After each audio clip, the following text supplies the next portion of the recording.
Okay. Hello, everybody. Good afternoon. This is Professor Walsh here to discuss with you for one last lecture the coursework for Cinematography 1. We're in our final week of new lectures. This is lecture 13. It is the final portion of the basic camera movement section that we have been taking a look at for the last couple of weeks. So I want to wrap this session up. This one should be fairly short.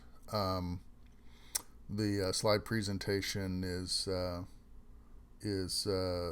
fewer than normal. Unfortunately, this final installment generally relies on three handheld demos, which are not going to take place today with this lecture, but I will give you the slides, the explanations. I do have a couple of clips from my Cinematography 2 class last semester showing the students engaged with Steadicam and Ronin apparatus for you to take a quick look at.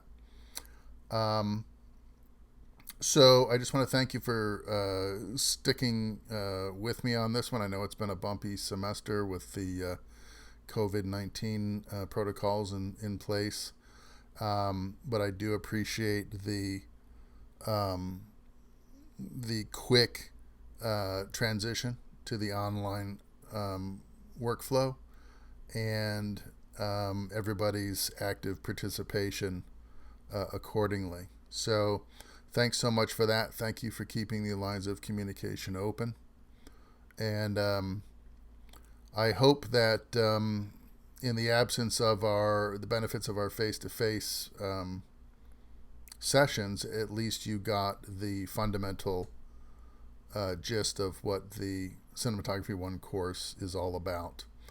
I'm told that the Cinematography 2 class scheduled for the fall is full already, and that there is a waiting list that is developing.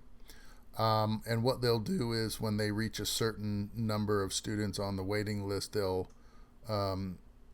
almost assuredly open a second section of that class. So if there are at least 50 students interested in Cinematography 2 for the fall, that would constitute two sections of that class. Right now, the seat capacity is 25. Now, I'm told that that criteria may also change by the fall if we continue to be in an online mode come fall 2020. They may raise the seat capacity for these classes to accommodate the additional interested students. So that I think that decision is yet to come down from the administration. I don't know when the final decision on that will be made, but it would behoove you to check the fall schedule. Check the catalog. I don't know if they would update the catalog for this contingency or not, or simply keep your eyes peeled for notices from the UCF bulletin system that may indicate that cohorts have been expanded or that seating criteria have been either adjusted or foregone for the fall semester. Okay, so that's just a little FYI for you folks. I know a couple of you have indicated that you were interested in signing up and that the course was already closed. So just keep your eyes and your ears open. There may be some good news for you coming down the pipeline very soon. Okay, so let's take a look at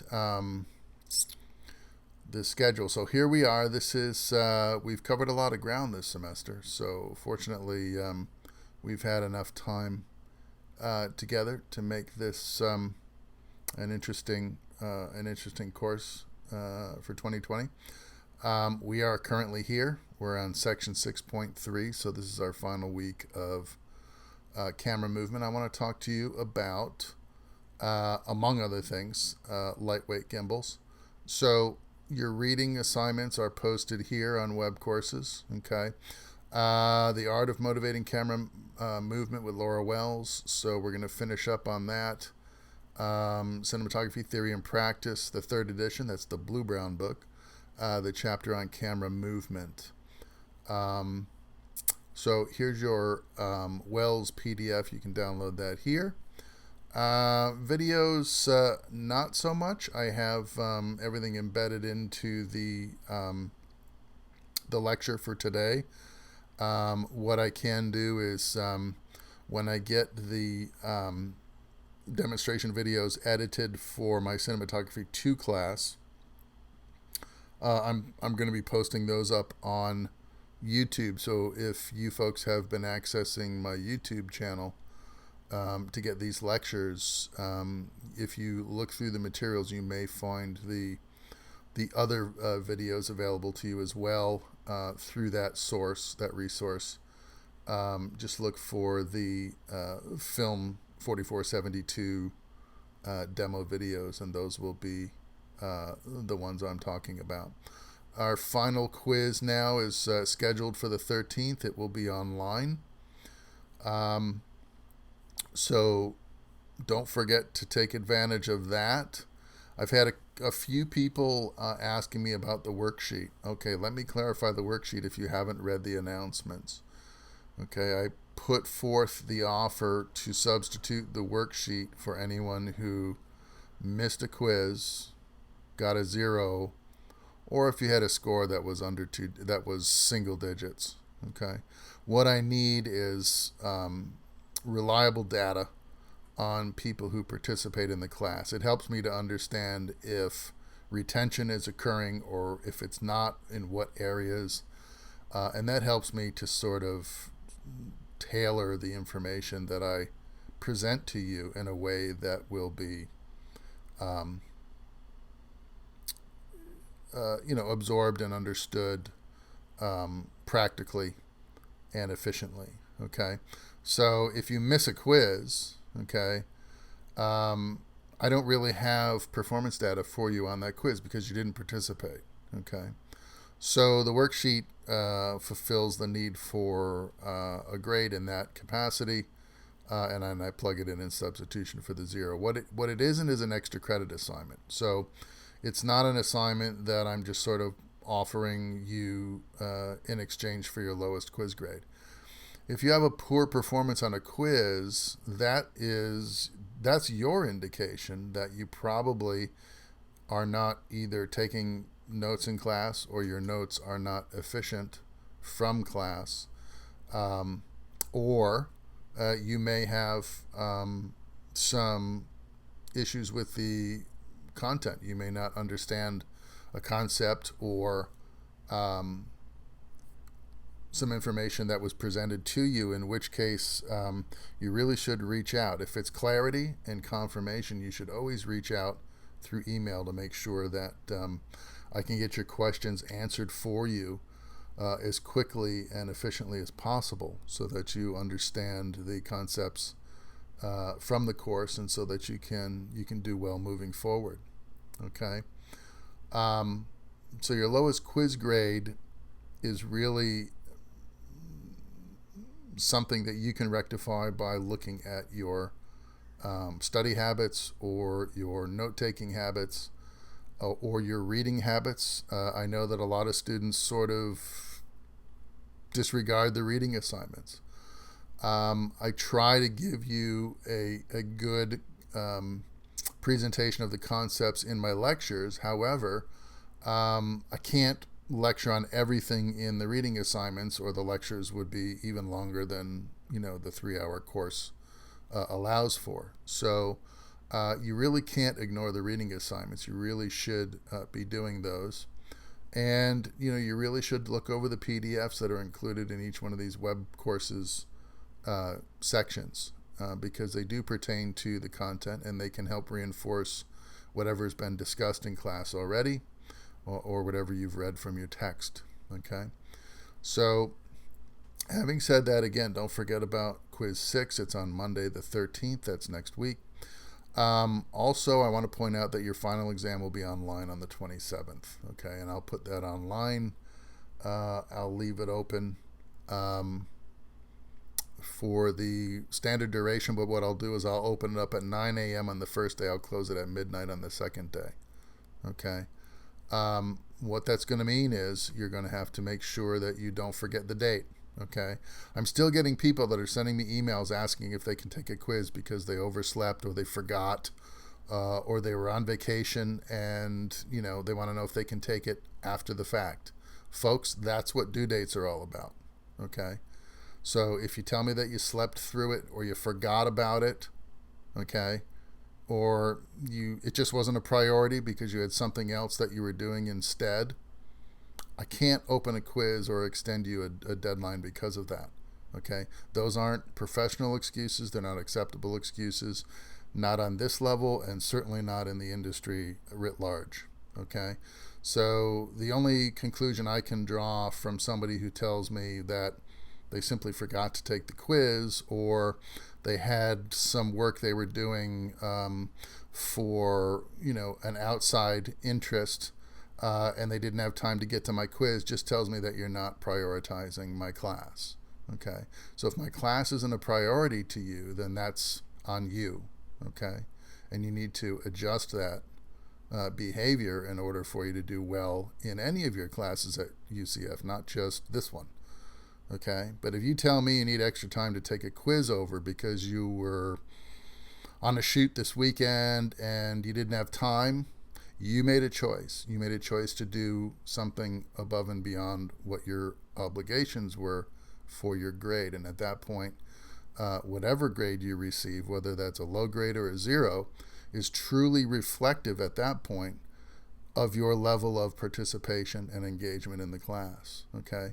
What you're going to find is the grades that are given out are a fairly accurate representation of your level of engagement. Okay? Because even if you don't understand a concept, as I've said time and time again, you have the ability to reach out to me and seek clarification on any of the concepts. Face-to-face meetings, we can do Zoom meetings now in the case of the COVID protocols. We can do email back and forth, and I can, in some cases, I've sent recorded audio messages back and forth to students if it involves more information than I think would be efficiently passed forward in an email. Okay, so I want you folks to understand that, if you get an 85 in cinematography, it's probably because your level of engagement and participation was a B. If you get an A, you're either really good with the material, you really understand it, or you've been there asking questions, paying attention, and conducting the business of participating in class. Okay. Having said that, I want to move forward with the final lecture. I want to give you some idea of what the gimbal situation is looking like for independent film at this point. So we're on deck 13. This is section 6.3, and it's the final installment of basic camera movement. Okay. I'm going to sort of wrap this up by taking one last look at the basic translations. And again, these were the translations that were set forward in another white paper document that I typically give to my cinematography 2 students because it is a doctoral thesis paper and it's a little bit too academic for undergrad and possibly for grad students. But that is the Nielsen paper. That's the art and histrionics of camera movement. And he describes the basic translations as dolly in, dolly out, boom up and down, tracking left and right, panning left and right, tilting up and down, and then autonomous movement, which can be defined most commonly in the form of the Dutch angle. Okay, So those are the 6 primary translations, and then there's some additional translations that I like to expand upon. For instance, the dolly in and dolly out situation can be enhanced through devices like the Steadicam or the gimbal to include the follow shot or the leading shot. The boom up and down is not only relegated to the pedestal on a dolly itself, like you saw with the Chapman Studio dollies, but also with the booms, jibs, and cranes to include, arcing shots and sweeping shots. We also have handheld motion, which can take on any of the aspects of these translations, in addition to the dynamic framing that takes place with a handheld camera. And then we have Michael Chapman's signature 360-degree move, which was typically done on a dolly, which we are learning we can do on a number of devices, not the least of which are the jib and the gimbal. So you could expand the list to 9 or 10 total translations, but these are the basic 6. Okay. In this final chapter, I want to cover the basic principles behind camera movement, restate them one final time, and then have you consider panning, tilting, tracking, pushing in and pulling out as they translate to the tools we're going to discuss today, namely the gimbals. We'll talk about following shots and leading shots and how they immerse the audience in the scene. And then we'll take a look specifically at some gimbals. And for Cinematography 1, I limit the conversation to the single-handed operation gimbals like the Ronin S-Class, the Zion Cranes, the Feiyutech 2000 and 4000, the Moza Air handheld gimbals. All of those are basically the same tool by different manufacturers, and they represent the DSLR or the mirrorless end of the camera spectrum, because that's kind of where we reside in terms of Cinematography 1, given that we're using cameras like the Panasonic FZ1000, or some of you have Sony A7Ss, A7 IIIs, or Panasonic GH4s or GH5s. So that's kind of the category we're in for Cinematography 1, so I sort of limit the conversation to the handheld gimbals. But I will show you some clips from my Cinematography 2 class where we talk about the full-sized heavy load capacity stabilizers that are available out there in the market. So when we talk about camera movement, this is from Laura Wells' paper, actually. If a story is being told through cinema, it should take advantage of cinema's unique set of tools that set it apart from other mediums.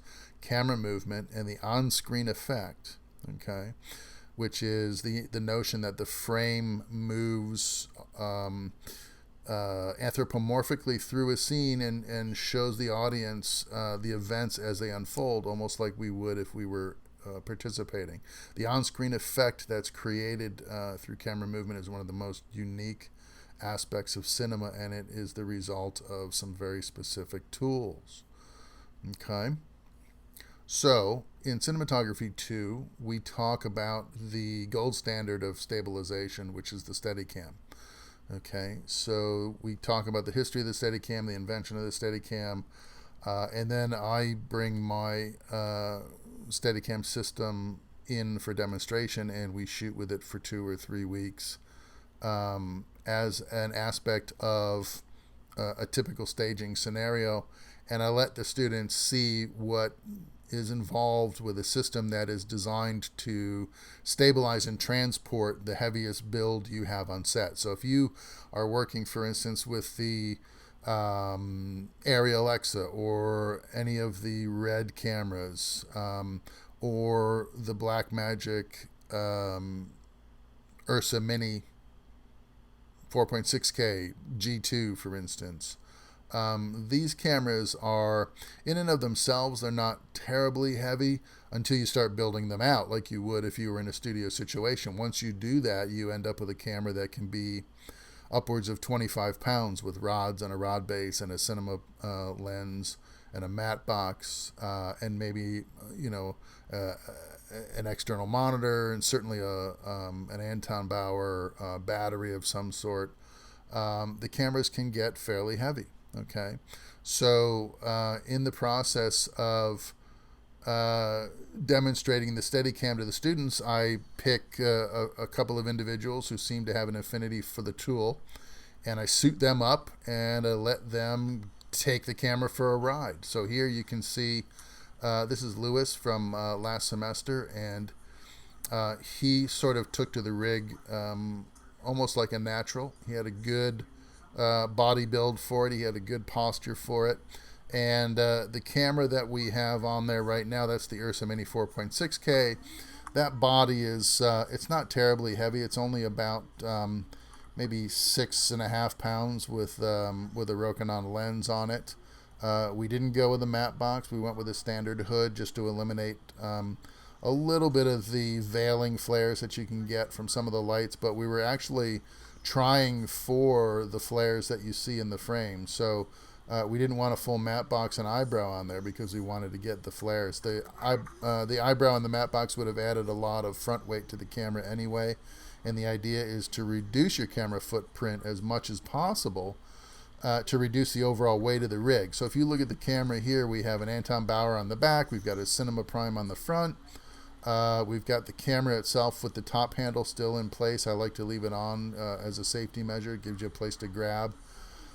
The camera and my sled, the total rig weighed 33 pounds, okay, and my arm is rated for 15 kilograms. If you take 15 and multiply it by 2.2, which is the conversion factor for pounds from kilograms, and you go 15 times 2.2, you end up with 33 pounds. Okay, so we had the rig pretty much maxed out. Now the arm has a little bit more tension in it than that, so if they say it's good for 33 pounds, I think my arm, being the stiffest one that was available for the mid-range sled, I think it maxed out at about 36 pounds. So we had a little bit of headroom in there in the spring tension. I know I had a lot of it dialed in though, to get that camera to float effectively at eye level for Louis, but it worked out pretty well. You can see that we have the wireless focus assist working here. We have the dolly grip spotting the Steadicam operator by just walking with him and behind him to make sure that the Steadicam operator doesn't walk into something on set that could trip him or cause him to stumble. That would be really ugly. And so basically what it is taking the device and using it as a means of shot design and camera movement simultaneously. So you're in the moment with this piece of equipment, and there's a lot of flexibility and there's a lot of dynamic storytelling that can take place when you take the Steadicam and add that to your shot design and your scene design blueprint. Okay, and the Steadicam is a device, like I said, that can handle a great deal of weight. So in the days of film, when we had the Steadicams going on, we had initially in the very early days, we would strip down the A camera or the B camera to its lightest possible weight with the least number of accessories that we could attach to the camera. We would put a small 400-foot magazine on the camera body and remove the 1,000-footer. We also had the ability to rotate the magazine from the top throat to the rear throat on the camera body, so that the film would load through the back throat of the camera body and offset the weight, and essentially make the camera a little bit longer and easier. It acted more like a pendulum when you had a longer camera on the top stage of the Steadicam instead of a stacked load like a 1,000-foot mag on the top of the camera body. Then we would remove side handles, Hollywood handles, We would go to a belt battery, which would be worn by the first assistant cameraman, so that we didn't have a block or purse battery that had to be carried by somebody. Um, and usually we would have these smaller cinema primes on the Panaflex, and we would remove the zoom lens, and then we would put the small stage matte box in place. And that was our Steadicam build. And even with all of that preparation and stripping down of the studio build, we were still looking at a rig between the sled and the camera body of nearly 50 pounds. So there was quite a bit of weight involved. In later years, Panavision came out with the Millennium camera system, and there was a Panaflex Millennium. I believe it was a silver that was only about 25 pounds when it was built for Steadicam, and then the weight of the sled being probably another 20 gave you about a 40 to 45 pound build, which is a little bit easier for the guys to manage. But we're talking about a lot of weight, and this system was no different. So this whole sled here being about 30 to 32 pounds is quite a lot to support, and it's quite a lot to keep steady. The framing is very dynamic, a lot like handheld, but you're introducing this glassy movement to the frame, so it makes it quite a bit more efficient, and you can use your A camera build, just pop it right in the top stage and pretty much go with it. If you're not looking at that kind of workflow and you have maybe a smaller, lighter camera, I also introduced the folks to the full-size Ronin. So this is the original Ronin 1, okay? They've updated it recently to have the large steering wheel apparatus, kind of like the Manfrotto Fig rig that I introduced you folks to earlier in the semester. It's a little bit of an unwieldy device, and it has the same payload as the Ronin 1, which is 16 pounds for the camera build. So in situations like that, when it's a Ronin 1 that is the primary stabilization tool for a shoot, you're going to want a lighter camera like a Sony FS5, which you'll see loaded here, or one of your DSLR or mirrorless options. We have, this is an easy rig that has an additional clutch installed in it so that it takes the upward and bouncing dynamics of the rig and settles it down a little bit with a shock absorber. And then you can see the FS5 is mounted inside the forks here inside the yoke, and she has now gimbal assisted control on 3 axes: pan, tilt, and yaw, okay, through the gimbal. All right, and what we have is we have her rigged up with an Anton Bauer battery to power the camera, and then we also have the Anton Bauer is powering the wireless video transmitter that is also mounted to the Ronin, so that we could have the images from the camera displayed on a large monitor on set off camera for the rest of the class to take a look at. So you can see here how we have this young lady all mounted up, so she's got the easy rig and the FS5 with, I think the FS5 is also wearing a Rokinon Cinema Prime. Okay. No matte box again, because in the case of the Ronin, the yoke and the clearance for a matte box would be a little problematic. So it's a lot easier with the Ronin to also go with the hood from the Cinema Prime, as opposed to I think we've got Vocus 4x4 matte boxes for these cameras, and that's just a little bit too much cosmetic gear for the camera. So you want to strip it down again so you have the proper clearance in between the forks on the bottom stage, and make sure that the camera has plenty of tilt clearance as well on the stabilizer frame itself. Okay, and then the Easy Rig supports the weight of the gimbal, so that the operator really at that point All she has to do is steer that camera around, okay, and focus more on the compositions of her framing and less on the physical endurance that's needed to support that much weight. The weight of the rig is translated up the cable, through the shock system on top, down the mast, and there's a spring tensioner in the backpack of the Easy Rig that translates all of that weight to your hips and your back. Okay, and it gives you the ability to support, in this case, the motors on the Ronin are the payload, maximum payload rating is 16 pounds. So you have a 16-pound camera system with an additional 9 pounds, which is the overall weight of the Ronin rig itself. So the Easy Rig is supporting about 25 pounds payload. So it's about 8 pounds lighter than the rig we had working on the Steadicam, and a different camera system as well. Okay, but these are for the larger builds. Okay, there are some tools that are available. They're at a lower price point. They're at a lower rental point. They're also at a lower payload capacity, but they're more in line with the tools that you're likely to be using for the next semester or two. So remember, when moving the camera, that motivation for movement comes in a number of different degrees, okay? And it's justified using two distinct frameworks, okay?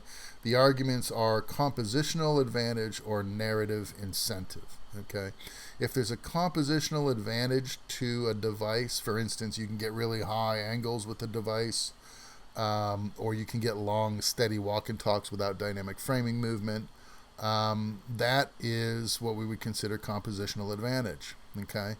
The narrative incentive comes from the power of story, okay? If you have the ability to follow two people as they walk and talk, for instance, let's think about the famous shot from Goodfellas where Ray Liotta walks his date across the street. They park the car, leave it at the valet, I should say, walk across the street, look both ways, hop up on the sidewalk, greet the doorman, walk through the back doors of the nightclub, down the stairs, through the kitchen, and out through the back door of the dining room to the dinner show that they're going to attend. And the camera doesn't cut. It's a oneer, and it's designed to extend the drama of that moment and help the audience with the tone of that scene, which is Ray Liotta's a mobster. He's been made, so he received his ranking. He's out to impress his girl. They're on a date, and he wants her to feel like he's a big wheel. He's a player, right? And so if you do that kind of thing in a series of shots, it breaks up the tension. But if you follow these actors through this incredible oneer, through the landscape of the world that these folks are functioning in, it has a great deal of power in terms of the energy and the emotion that can be translated to your audience. That is narrative incentive, okay? So let's talk about some tools that are going to give you that sort of power. Here is a Ronin. This is the first generation Ronin that came out, and you can see that this guy is sporting something that looks like it's probably a GH5 with maybe a 12 to 35 zoom lens on it, and he's using two hands, but the rig is designed where it can be operated with a single hand if you happen to have some above average arm strength and above average endurance, because a shot that takes 3 to 4 minutes to evolve, where you're using camera movement dynamically for narrative incentive, that's a great deal of isometric effort that's taking place. And if you're not in really good shape and have a certain amount of strength built up in your arms and in your lower back and in your legs, you're going to find that something as simply holding the camera steady for a frame, it can represent some serious challenges, okay? So you want to be in good shape if you're going to do it, especially if you're going to try and do it one-handed. But what he's doing is grabbing the there's a foot sort of system that folds up on itself at the bottom of the rig, so you could stand the rig up on a table, for instance. And he's just got it all collapsed, which extends the hand grip and gives you the ability to grab this thing with two hands. I want to show you this piece here. I'll do it in the context of this online lecture, but I want you to see this film put out by DJI. It's called Dare to Move, and it was shot on the Ronin S, which is their recent smaller, lightweight version of the Ronin stabilizer.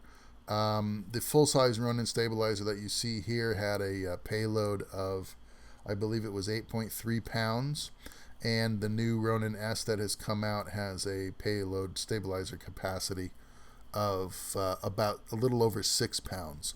So it's a smaller rig that takes a smaller, lighter camera, but in the process it's also reducing the fatigue that can come about by using the larger gimbal with the heavier camera. Okay, so here let's take a look at Dare to Move and tell me what you think.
Okay, so if you want to watch this multiple times, you can go to YouTube and look up DJI Dare to Move, and you can check it out as many times as you deem necessary.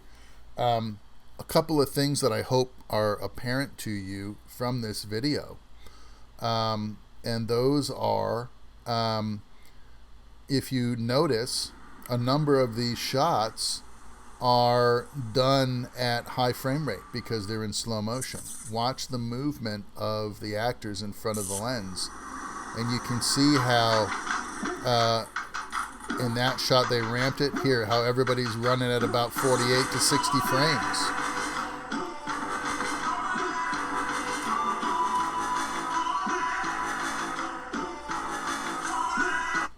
So this 48 or 60 frame adjustment on the camera is going to give everybody that sort of fluid motion. That's for two reasons. Number one, the motion of the gimbal itself is motor assisted, okay?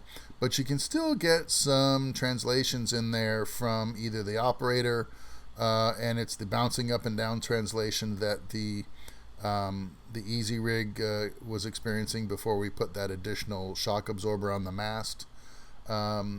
You've seen the up and down translation from walking if you're using DJI Osmo handheld, like the mini Pocket Osmo is really bad for this.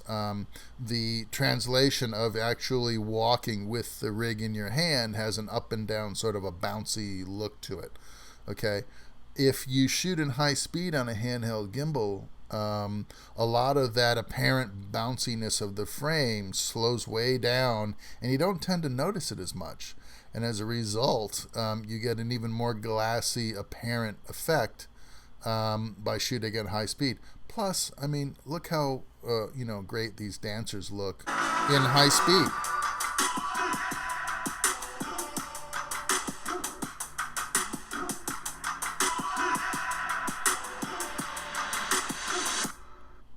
Now, what they're doing in shots like this is they're doing something called ramping. So if you shoot the whole piece at 60 or even 120 frames, you can then go in and select clips within clips and change the frame rate within Premiere or within DaVinci Resolve. And then you can ramp those frame rates between the individual edits that you've created within a clip. And you can, in essence, change the speed of your playback from slow-mo to normal 24p to fast-mo. You saw in a couple of instances where the motion sped up a great deal. That's where your frame rate dips below 24p. And then back again, you can go from all those different frame rates within a clip by introducing edits and then changing the temporal stamp, the time stamp of the playback. Okay, that's called ramping. So it's a very interesting effect, and as long as you're not capturing any dialogue in the process, or if you understand you need to use automatic dialogue replacement, ADR, in post, you can get these really interesting motion effects by speed ramping, and it adds drama to things like music videos. And in this case, this is it's a dance troupe, and it kind of has a music video tone to it. So the high frame rate and the speed ramping is very effective in this case to present these people and what they're doing as part of the cool culture of using the DJI Ronin. Okay, so it's a marketing campaign, but I think it's very effective. The other aspect of this that I hope you had picked up on was the lighting, okay?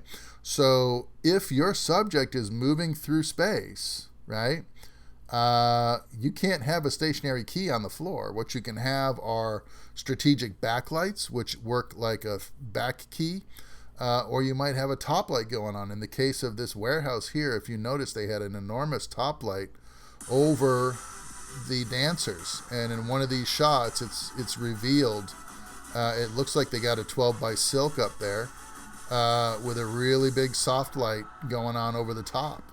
Okay, so that's going to give you a certain kind of a feel, a certain kind of a look. If you're outside, obviously you've got daylight happening all over with reflections and direct sun, but inside in the warehouse or in the studio, they're using a lot of top light, and then they're using strategic backlights, which can provide edging for the movement, and then 3/4 back key looks, depending on where the camera is positioned relative to the light and where the actor is relative to the camera. So your lighting is affected by the camera movement, and then the camera function itself can take on the added aspects of frame rate adjustment to enhance the mood of your films. Okay, and I think that those two aspects add a great deal of power to the drama of your images and create some pretty sensational looks. Compositional advantage. Let's talk about that. It works like a primary motivator for solving problems that pertain to blocking and framing of content. There's a reason why you pick a dolly to move the camera versus a jib or a crane versus a Steadicam or going handheld. And we've talked about this off and on throughout the semester. Okay, handheld with its dynamic frame movement has a certain emotional response for the audience, so you want to use that sparingly. Jibs give us really great swing arcs and booming up and down, which can be greater than the booming range of a dolly, or certainly greater than the range of somebody's arms that's hand holding the camera. So the jib has a couple of very specific and appealing camera placements that it's capable of. The Steadicam can walk around and follow your subject virtually anywhere by being independent of tracks and being stabilized through gimbal motors and so forth to clean up all the dynamic frame movement. So depending on what the compositional objective is of your video, you want to pick the tool that's most ideally suited for each of the translations that are possible. In terms of narrative incentive, okay, these are aesthetic reasons to move the camera rather than simple mechanical advantage. A particular camera movement must be motivated purely from the way it contributes to telling the story. Must is kind of a strong word. I suppose that, you know, we can consider this all in the context of creative decision making, right? So you don't have to move the camera, but if you don't move the camera, consider what those implications are for your audience, because it's all about your message as a filmmaker, how your audience receives your message, and their emotional response to your message, okay? So if you shoot an entire film off sticks and you never move it and the camera never goes handheld or never goes on a gimbal or a jib or anything of that nature, what do those choices do to the emotional response from your audience? Do they enhance the audience experience? Do they dull the audience experience, or do they have zero effect? Okay, there's little chance that they have zero effect, okay, unless you desensitize the audience to a particular mode. Now, we've talked about this as well. If you use too much handheld all the time, you can desensitize your audience to the effect of the handheld dynamic. Okay, and when you want the audience to respond to the handheld nature of your frame, they're going to ignore it because they've seen it so often now that they're looking past that for some other form of message. Okay, so that would be one of the cases, I think, where there would be an exception and you would say, yeah, there could have no effect with a particular form of movement if you've overused it and then desensitized your audience to it. The cinematic revolution, okay, from cinema's earliest beginnings, and we're talking about 1897 and 1907, from the beginnings when it was a legitimate art form, starting with panning and tracking, cinematography has transitioned from an exhibition mode where you're simply showing people things that happened in front of your camera to a voyeuristic mode. And that's a mode of participation where the audience is encouraged to engage with the story, with the events that are happening within the story. And that is the essence of the cinematic, I think, appeal as an art form. We can integrate our audience into our stories by how well we utilize camera techniques, lighting techniques, and camera motion. Okay. Narrative incentives. In the book Camera Movement in Narrative Cinema, okay, that's the white paper from Nielsen, okay, he explains that camera movement can be demonstrated and accentuate internal or external vantage points from the point of view of our characters. So the tripod exhibits the relationships and geography of a story. A dolly can enhance the story with dynamic framing. In other words, the frame changes and reveals new information to the audience as it moves the camera through your world. The handheld camera can exhibit the state of mind of a camera. So the handheld motion can introduce anthropomorphic qualities like stumbling, disorientation, focus swimming or focus searching, I call it, where the image goes in and out of resolve. Those types of things can communicate to the audience internalizations in terms of the state of mind of our characters. Okay, all of these modes can follow the action, and gimbals provide access to all of these. Okay, so the gimbal in many situations can be a very effective substitute for small-scale versions of each of the tools we've discussed this semester. With a handheld gimbal, you can get a boom shot. You know, it's limited by the length of your operator's arms and their overall height, but you can still get, I mean, let's say this guy's 6 feet tall and he has a reach of about 7 feet. Okay, you can still get that lens a good 7.5 feet in the air and boom it down effectively all the way to the deck if you wanted to. Go from top slung to underslung in the same move, which is possible with a Ronin, and get the effects of an 8-foot boom down, okay, without the use of a jib.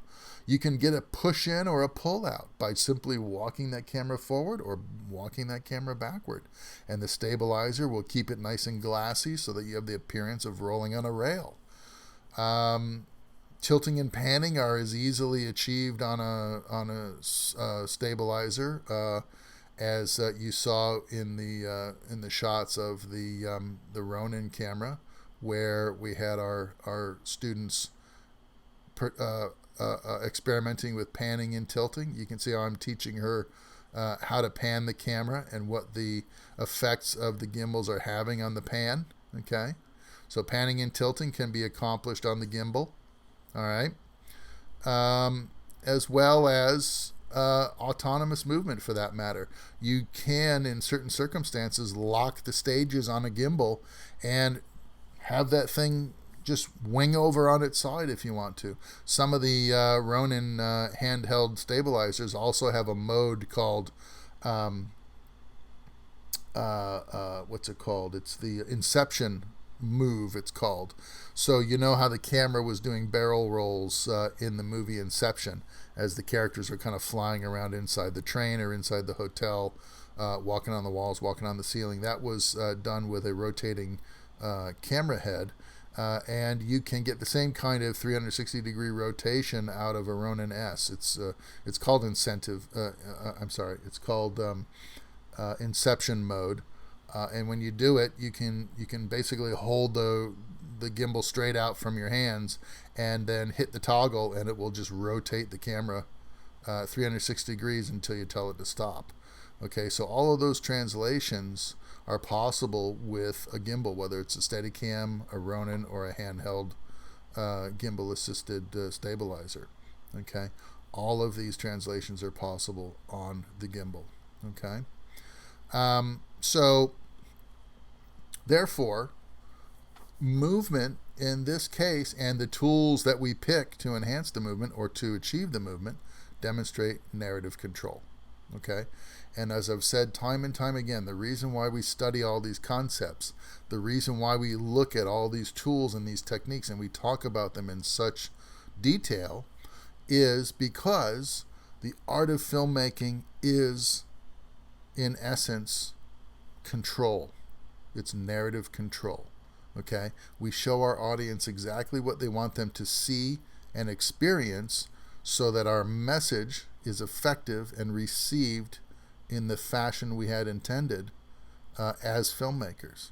Okay, if our intent is to scare the hell out of our audience, we're going to pick the tools, the cameras, the lighting, the sets that are going to reinforce all of that and drive those themes and take the audience, allow them to engage, allow them to feel immersed in what's happening, and as a result of that, we manipulate their response to our story and we scare the crap out of them. Okay, this is what I'm talking about, and this is what you have the ability to do if you are paying attention. So, handheld stabilizers, there's a few of them. Okay, we call them gimbals. Stabilizers are is a more effective descriptor because some gimbals are mechanical, some are electronically assisted with motors, but they're all stabilizers in one form or another. Okay, but they're not all necessarily gimbals. Okay, a jib uses a fulcrum and a lever, so it has the ability to support and stabilize the camera, but it's not technically a gimbal, but it is a stabilizer of a sort. Okay, so a camera stabilizer or a stabilizing mount is a device designed to hold a camera in a manner that prevents or compensates for unwanted camera movement or unwanted frame movement. Okay, vis-a-vis camera shake. Okay, so some stabilization devices use gyroscopic motors. The Phaetic AK2000 system, which I'm going to show you, combines gyromechanical and electronic stabilization. Okay. The Steadicam uses mechanical gyro stabilization and counterbalancing to provide the support for the camera. Okay, there's no motors in a Steadicam; it's all mechanical dynamics. Okay, we can support a range of cameras from DSLRs all the way up to the full-size studio builds. The Ronin S unit supports small video cameras. That's a typo. Up to 6 pounds. The standard Ronin goes up to 8 pounds. We have the Osmo from DJI, which is a handheld unit, and it uses the patented ZenMuse technology. They have 2 different versions of the Osmo with a built-in or an interchangeable lens camera, and recently they came out with the Osmo Pocket, which also has a built-in lens, and it's a self-contained unit that you can throw in your breast pocket or in the pocket of your backpack and pull it out whenever you're out and about and you see something you want to film. You can even use your cell phone. A lot of the cell phones now, I have an Apple, I think it's an iPhone 8, and it has camera stabilization in it as well. So I can walk around with my cell phone, turn the stabilization function on, and get a nice glassy camera move using my iPhone. So there's a number of different ways to achieve this, and the tool that you pick in this case might have a lot to do with your budget challenges at this point. In 1991, Martin Phillips invented a handheld camera stabilizer for motion picture cameras, and he called it the Glide Cam, and it was a response to the Steadicam and the success the Steadicam was having. Panavision tried their own system for a while called Panaglide, and it was basically nothing more than a copy of the Steadicam that Garrett Brown was producing at Cinema Products. Basically the same technology, the same method and everything. The Glide Cam was actually different though. The Glide Cam is more of a pendulum apparatus. It's fully mechanical. While it's a lot like a Steadicam in the principles that are involved with the Glide Cam, it's a far simpler device. I'll show you a version of it here in a minute. In cinematography 2, we discussed the full-size Ronins and Steadicams. Okay, but for now, I just want to show you a few tools within your budget range, your skill set, and your accessibility at this point. Okay, it's not easy to get your hands on a full-blown Steadicam these days. Usually, you're going to rent it from an operator who's going to come part and parcel with that camera support. And so, unless you have the budget to pay the camera operator and the Steadicam for the day that you need it, you're probably not going to recruit those tools.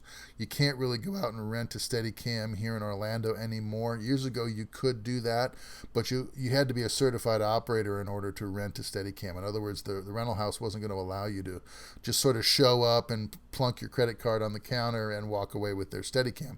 If you weren't a certified user, that meant that there was a high degree of likelihood that you were going to damage their device, or you weren't going to get good results from it, and either way it was going to spoil your notions of using that tool in the future. So a Steadicam is sort of a unique specialized piece of gear. The Ronins are a little bit easier now. Initially when they came out, it was kind of an owner-operator thing, but everybody's kind of had an opportunity, I think, to get their hands on one or to see one in action. So the Ronins and the Movi M5s and so forth, those are readily available, and you can rent those. There's a number of locations here in Orlando, for instance, where you can rent the Ronin system or the Movi systems for your shoot. They're not terribly expensive. I think they're about $100-150 a day. And if you've got the shots, if you got shots that call for stabilization in your movie or in your short film or your commercial, you can certainly rent them for the day, bring them out, mount up your camera system, and go to town. So those are more accessible devices. And of course, anything that I'm going to show you here from here on out is going to be fairly accessible to you. I've got a really neat film here I want to play for you now. It's called Parker and Chungking, okay? And it's a cute little film that DJI put out to promote the Ronin systems as well. It's a little bit longer than the Dare to Dream, but take a look at it. And then I have the behind the scenes I believe this is the behind the scenes. Yeah, the behind the scenes of the same film, so you can see how they used the stabilizer to get the shots that they're showing us here in this dramatic version. So here, sit back and enjoy this.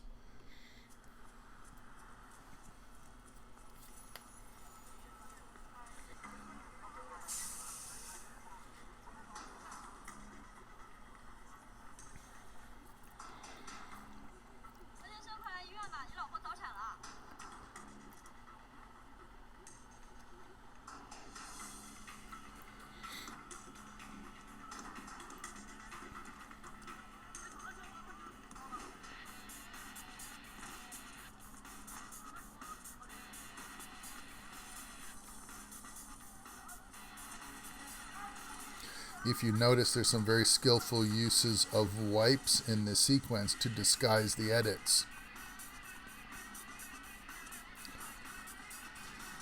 Somebody at one point pointed out that this guy's doing an awful lot of extra motion that he probably wouldn't really do if all he was doing was running to the hospital. But it makes for good drama.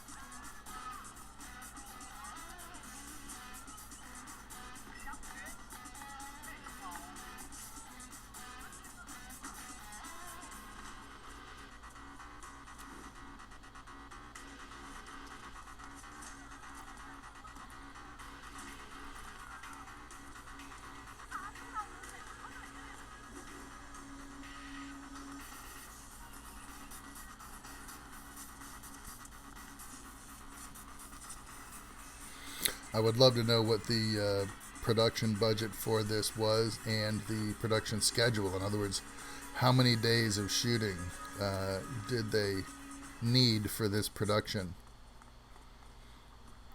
Because I think it's pretty well done. So basically, the guy gets a call. He's on his way to work on the subway. His wife's gone into labor and he's about to be a father. So he runs to the hospital to meet his new daughter. It's a neat film. I think it's a really effective promotional device. It shows you all the different kinds of motion that you can get from the Ronin stabilizer. And if you practice with it and if you get good enough with it, you can achieve these shots as well. And I've seen some pretty great stuff already coming from students who have already embraced these kinds of tools and technology, and it has taken their films to the next level. So here's a little BTS on the same film, so you can see from an observer's standpoint what some of the setups were and how they got these shots. So check it out.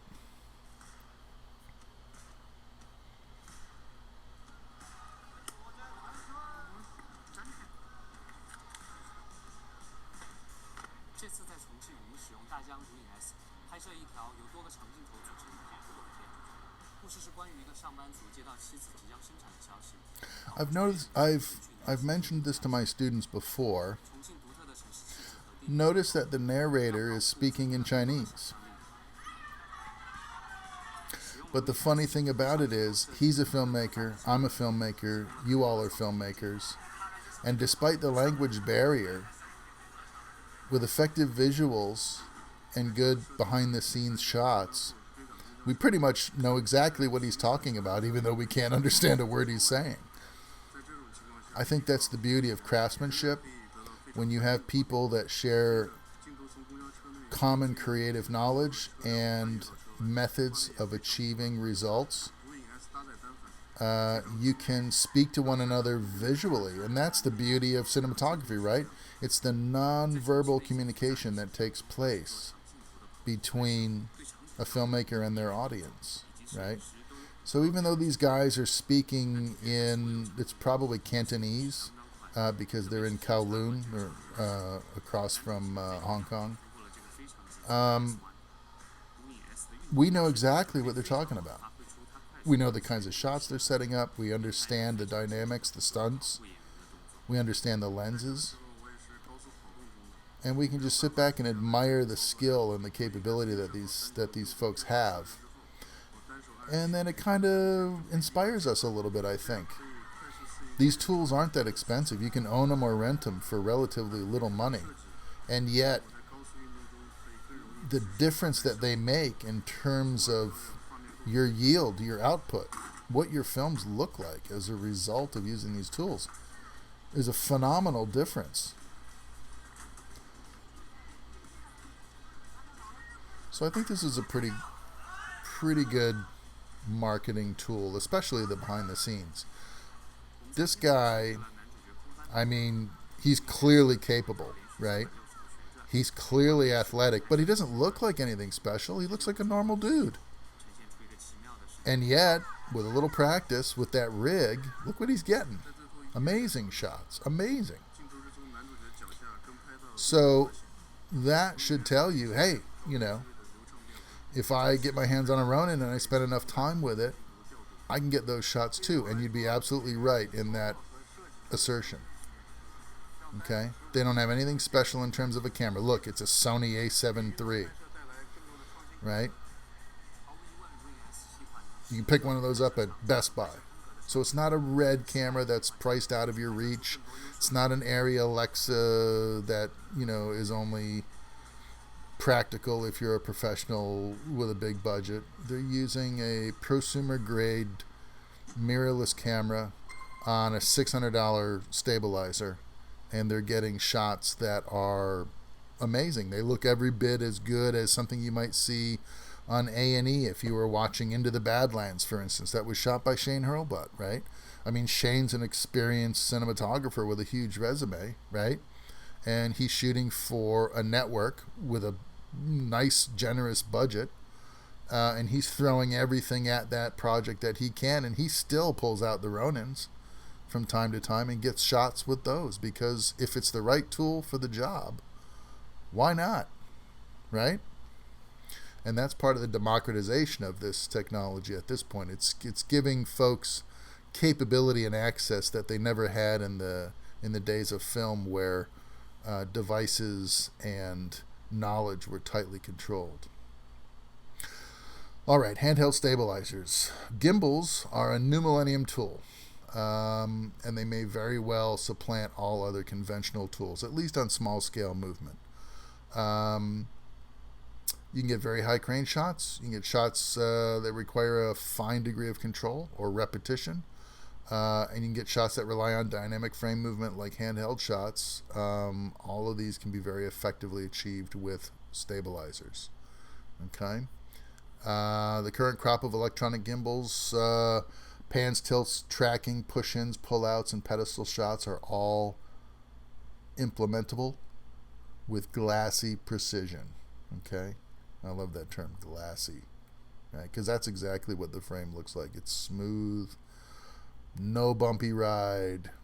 If you put slow-mo in there, you get just some dramatically and dynamically very provocative shots. This opens up a whole proliferation of possibilities, limited only by your physical capability as the operator, like arm strength and stamina. And if you're going to be an effective camera operator, it's going to behoove you to maintain your physical condition. Okay, so you should be in shape. Okay, so limitations on budget are particularly attractive for gimbal operators because they're not that expensive.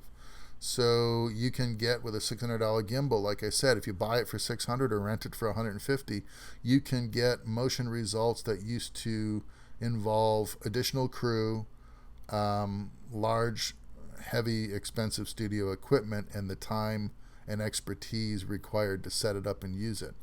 Okay, so the gimbals have unleashed a lot of creativity on the independent industry. The ones I want to show you today are gimbal-assisted handheld, traditional mechanical glide cams, and then we've got the Osmos for your smaller, simpler handheld work, or for your blogging work or travel photos. This one has the fixed lens and fixed camera, uses your cell phone as a monitor. And then here is a gimbal designed to use your cell phone as the camera and give it gimbal assisted support as well.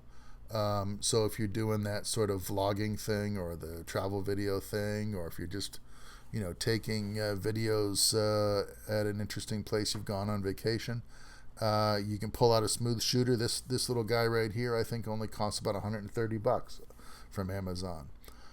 This one, while it is discontinued, at the peak of its popularity was only about $3.99. The Glide Cam, this is a Glide Cam 2000. I think I got my first Glide Cam for about $300, and the 4000 series was about $3.99 as well. And it was basically, the difference was the size, how long you could scope out the column on this rig. And then, of course, this is a Phaotech AK2000. This is my handheld gimbal. It was pretty inexpensive as well. It was like 400 and change. It has a payload of 6.8 pounds, so just under 7 pounds. It is electronic gimbal assisted. It's single hand operation, but you can extend it. There's a 1/4 thread on the bottom. You can put the 3-legged foot on the bottom of this thing, or there is an extension post you can buy that'll make this longer, so you can use 2-hand operation. It's very effective. It goes underslung. It'll also do the inception move and so forth. So a very capable handheld gimbal as well, but it's pricing a little cheaper than the Ronins at this point. At about I think $475 all in. It's still about $125 cheaper than your cheapest Ronin. So good stuff. And we're going to look at each of these individually. So the Glide Cam, this is the 2000. Okay, I still have one of these. It's mostly for demonstration purposes, so you can see the difference between a mechanical solution and an electric solution, okay, like the Phaotech. But really, the gimbal itself, in other words, this little swivel joint right here, is capable of at least holding 10 pounds, and that's arguable as well. I mean, it's really all going to boil down to how strong is your wrist and your forearm, because you're going to support this with your hands and your arm, okay? Your arm becomes the shock absorber like the arm on a Steadicam, but you're using your actual arm. So how strong is your wrist, and how much endurance do you have before your heavily loaded arm and hand start to fatigue, right? So 10 pounds, I think, practically speaking, is really speaking to the endurance of the operator more than the capability of the device, because I think this device, if you really put it to the test, could hold a lot more than 10 pounds and still swivel the way it's designed to work. So really, it's really limited by your physical capabilities, okay? I want to show you a quick film here. It's called Assassin's Creed, and it's from this guy, Devin Supertramp. He has a website. He was an extreme sports videographer in his early career, and he really started getting sort of attracted and drawn into the cinematic aspects of what he was doing. He now does things for commercial clients, and this was a video game promotional film that he was doing for the video game Assassin's Creed. Some of you may be familiar with it. He worked for the first 10 or more years of his career exclusively on glide cams, okay, to the point where Glide Cam actually designed a rig, and they call it the Devin Graham model, which is a variation on their Glide Cam 4000. And he has gotten some amazing results. I want to show you what Assassin's Creed looks like, and then I've got a behind the scenes of Assassin's Creed, so you can sort of see how he's dealing with the mechanical stabilizer that he's using. So check this out.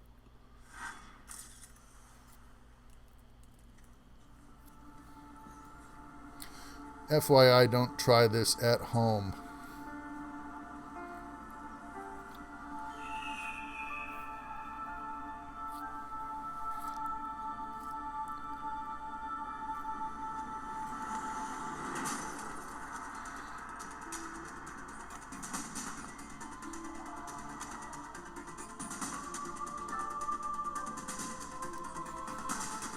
Remember, all of this movement is being accomplished with a device that he's holding in his hand.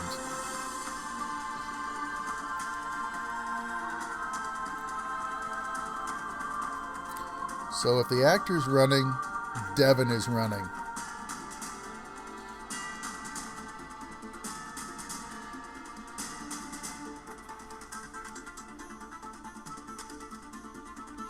Now there's also some use of skillful use of the edit going on here as well,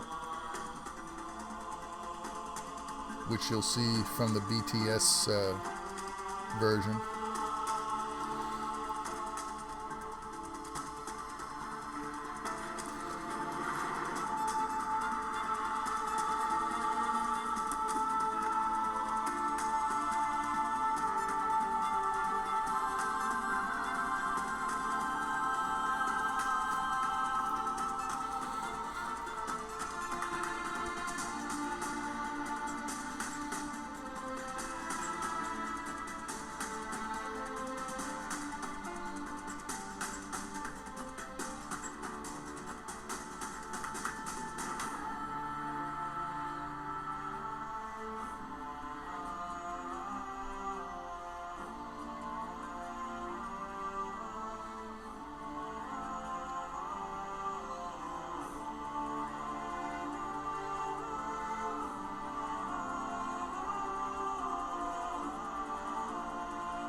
Obviously, this is a stuntman.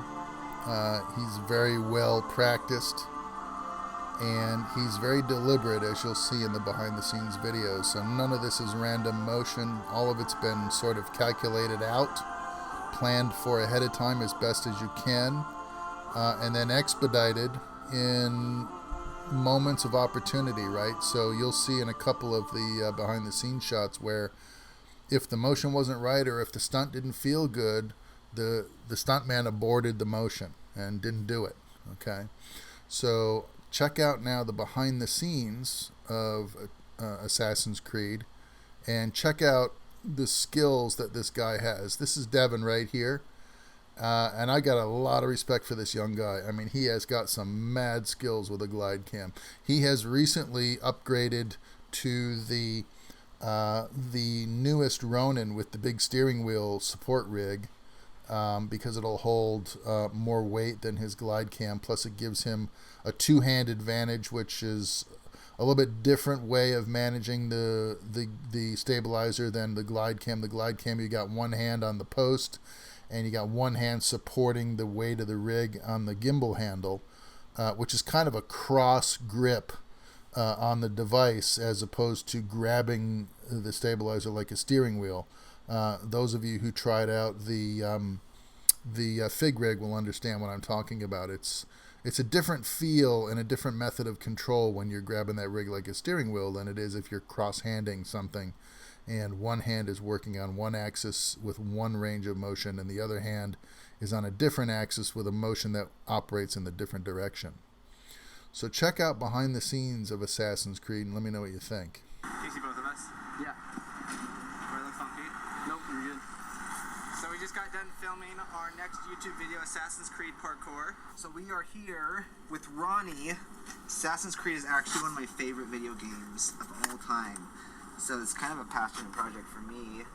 This costume, my friend from film school, Allison, she handmade it specifically for Ronnie so he could pull off parkour tricks and all that other jazz. So it's the real deal. So this is a direct result of Allison, and she's awesome because she researches everything about what I tell her we're doing, you know, and whatnot. So he actually played the game just to get ready for this role. Yeah, just to watch the character and how he moved, to see what I could do to mimic his movements and style of climbing buildings and jumping off stuff.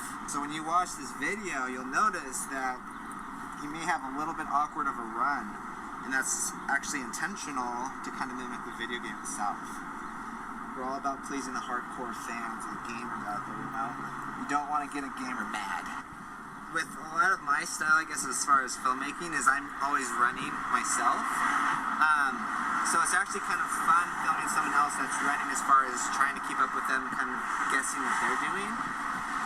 Because a lot of people that film, generally speaking, they're doing handheld or the camera's static, and I think a big part of this video is making the audience feel like they're a part of it as far as they're running with the character. They're not just sitting there kind of observing, they're actually right in the thick of it. So for me as a camera person, that's really kind of exciting, is trying to get the audience to feel something like that. When did you go to bed last night, Devin? So all I do is work on YouTube videos. Everyone assumes I have the best life, but really all I do is edit from the computer, so it's not very exciting. For anyone that actually thinks my life is fun and exciting, all I do is edit. Everyone asks how I get these shots that look like they're flying. I use a Glidecam HD 2000, which is right here. And here he is dialing it in, balancing it for his camera. For my Canon 5D Mark III, which I just got it, just fresh in. Okay, I think we're ready.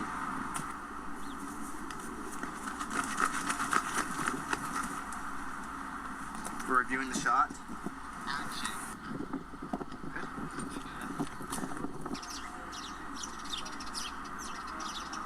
Because you know you'll die if you fall, right? Well, if I jump there, Okay, but I'm not as long as we know what we're doing, and he's okay with that, I'm okay with it.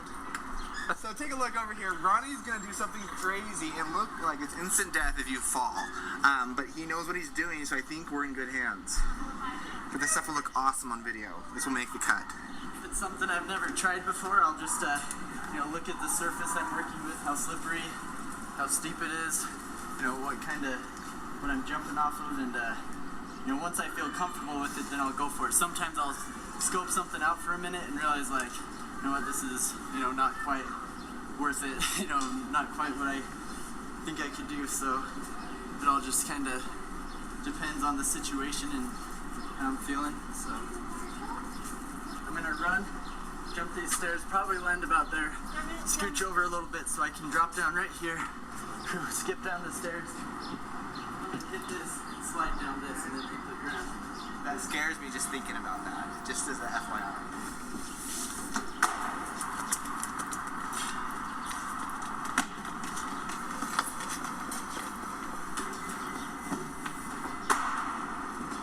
I think it's sick. Oh, yeah. Okay. That's so sweet. Love it. Okay, that's a wrap. All right, so there's a little bit more to this video. You guys can check it out on your own if you want to. It's Devin Supertramp. He's got his own website at this point. You can go to his website, or you can check out Assassin's Creed on YouTube. He did this one in the United States. He's got one that came out later. In this video, you notice he was using the Canon 5D Mark II or Mark III, I think. He has since moved on to the red cameras and full-sized cinema lenses and so forth, which is one of the reasons why he needed a better stabilizer. But like I said, he made his bones and his reputation off of this glide cam. He started with the 2000, worked his way to the 4000, and then out of it and into the Ronin system. So I think he's very talented. He's got a number of videos out on YouTube. You can check them all out on a variety of different subjects.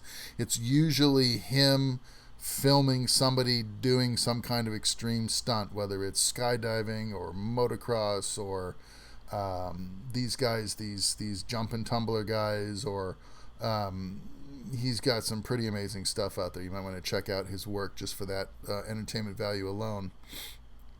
So we've talked about the glide cam, we've talked about the Osmos, and here is the Feiyutech, the 2000. This is a 3-axis gimbal. So you see you've got tilt motor, you've got a yaw motor, and you got a pan motor down here, and each one of those 3 motors is going to give you smooth translations in pan, tilt, and yaw. Okay, and then you also have a control panel that you can set the stabilizer for different modes of function, and then you have a function wheel that can act either as a focus assist if you have the focus assist motor kit, or it can act as gimbal control for one of the axes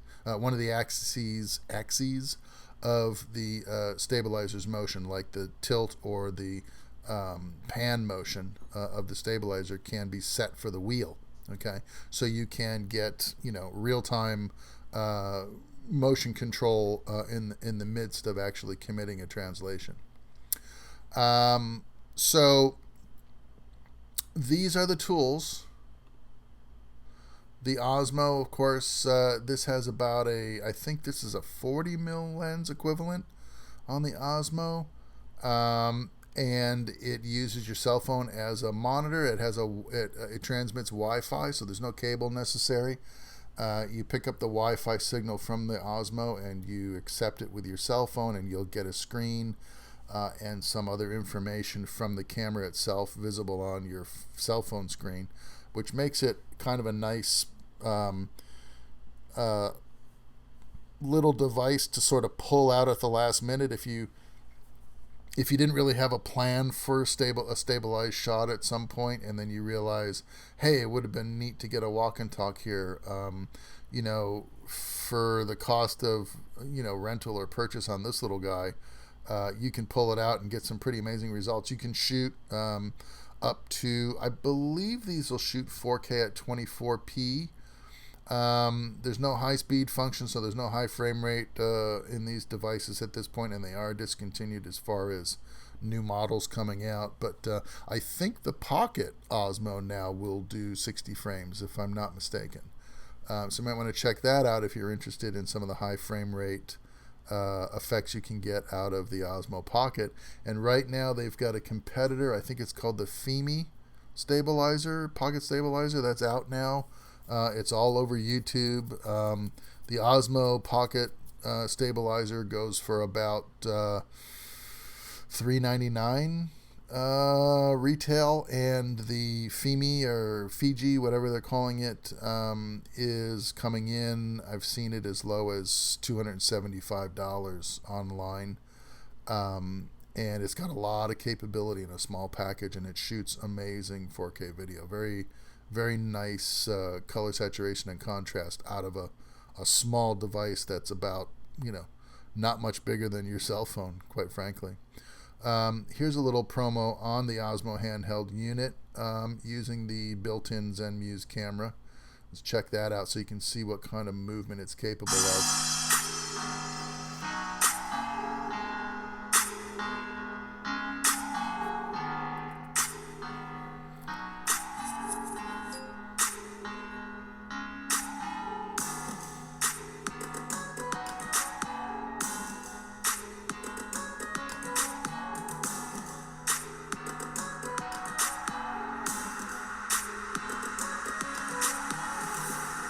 The DJI Osmo is a small, portable, but powerful 3-axis gimbal that holds the DJI X3 camera, the same camera found on the base Inspire 1 drone. This camera works great for any situation that you would use, say, an action camera like a GoPro. However, it doesn't have the terrible distortion that action cameras have. The gimbal comes in a very nice slim hard case that my only complaint is the lack of even a small spot for accessories. It only fits the Osmo itself with, of course, the included foldable phone holder. The setup that I have is perfect for vloggers and pretty basic, but the accessories list is nice and long. Some of my favorites that I'd love to get in the future include a Z-axis, which takes away the bobbing up and down motion that gimbals show while you're walking. Things like car mounts, bike mounts, etc. The setup is very quick and easy. First, download the DJI Go app onto your iOS or Android smartphone. Unfold the smartphone holder and place the phone into it. It fits pretty much any phone due to the ability for the holder to expand. Even with cases, I still have no problem. Next, place the battery in the bottom door that pops open. It kind of loads like a gun. Next, hold down the power button until it beeps. Go into Wi-Fi settings on your phone and connect to the Osmo network. Launch the DJI Go app and hit the camera on the Osmo icon in the app. And that's it, you're ready for shooting. A couple extra steps I add for my setup is placing the DJI 360 hot shoe adapter onto the phone holder, allowing me to attach the Rode Micro since the internal audio is pretty terrible. I set everything up on the Osmo base accessory. A nice tip is if you are consistently picking up and putting down the Osmo, just keep the base attached and you always have the ability to set it down or even mount it to a tripod. It doesn't add any more weight and it doesn't throw it off balance. The other adapter I don't use as often takes off the phone holder and replaces it with two adjustable hot shoe adapters for mounting, say, a mic and maybe an LED light or something. Recording with the app is pretty easy. When in the live view, you can toggle between photo and video mode. With the default on auto everything, you can pretty much just start shooting. But I definitely recommend taking about 5 minutes or so to explore and modify the settings. You can take raw photos, change the video style to D-Log for that flatter look, making it easy for color correction later on. You have decent frame rate options at 4K 30 FPS, 1080p at 60, and even 100 FPS for slow motion. Speaking of the camera, like those are at lower before, this resolutions. camera is made from the Inspire drone, which is both a good and bad thing. The footage is sharp and smooth, and the dynamic range isn't terrible, especially on an overcast day. But the aperture is locked into 2.8, which means the sensor is like an action camera or, of course, a drone camera, which means you are not going to get that beautiful bokeh depth of field look that you will get on DSLRs. So if you're looking for that, this is not necessarily the camera for you. Now the beautiful thing is if you do have the money, you actually can upgrade to DJI's X5 and X5R, R standing for RAW. These cameras use micro four thirds lenses, so it gives a much better quality image and gives you that beautiful depth of field look that you may be looking for. Lastly, DJI did just come out with two new versions of the Osmo Plus and the Osmo Mobile. The Plus just adds a 3.5 optical zoom lens, which is the first of its kind in cameras like this, and then the Mobile takes away the camera so that you can add your own phone as the camera itself. Okay, that gives you a sense of the device and how the Wi-Fi works. Here's a version of that mobile device. This one actually is from Zhiyun Crane. It's called the Smooth Shooter. It's a little cheaper than the Osmo at about $130.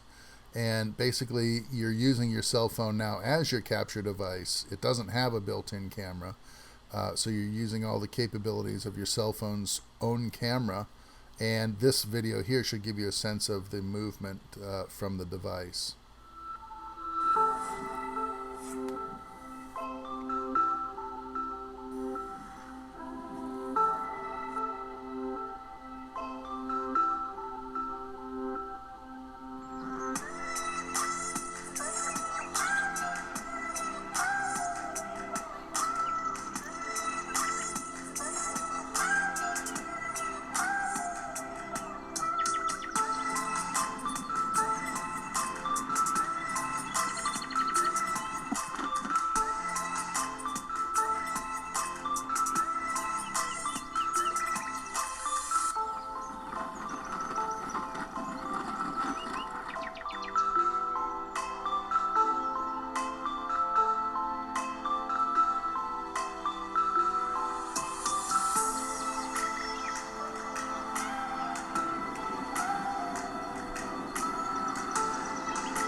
Okay, so that's the smooth shooter, and the Zion Crane products, all of their stabilizers have a great deal of command and control that you can achieve with your device by attaching cables to your camera and then to the stabilizer, and you can control things like focus with automated lenses or zoom and things of that nature that your device might be capable of through the actual stabilizer, which gives you a lot of control. It's kind of nice.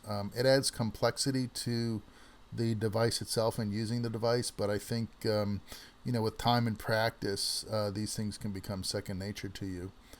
Interestingly enough, the smooth shooter gimbal, it's a toss-up which one was more popular with my students in the past.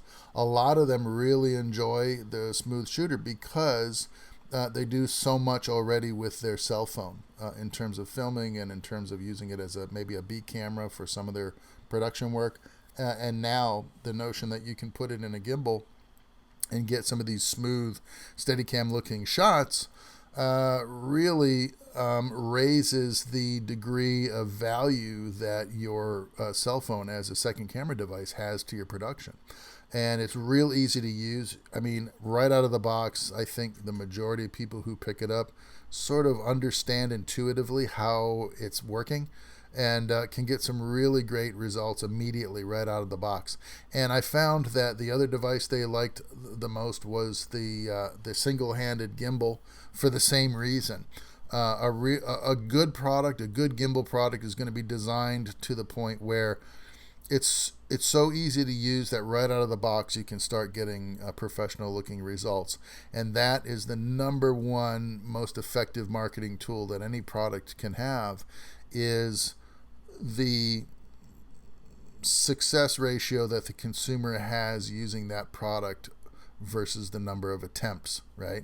So if you've got to become an expert with a product and use it for a number of shoots or a number of years before you can be an effective operator, then it's going to discourage a lot of people from using that device.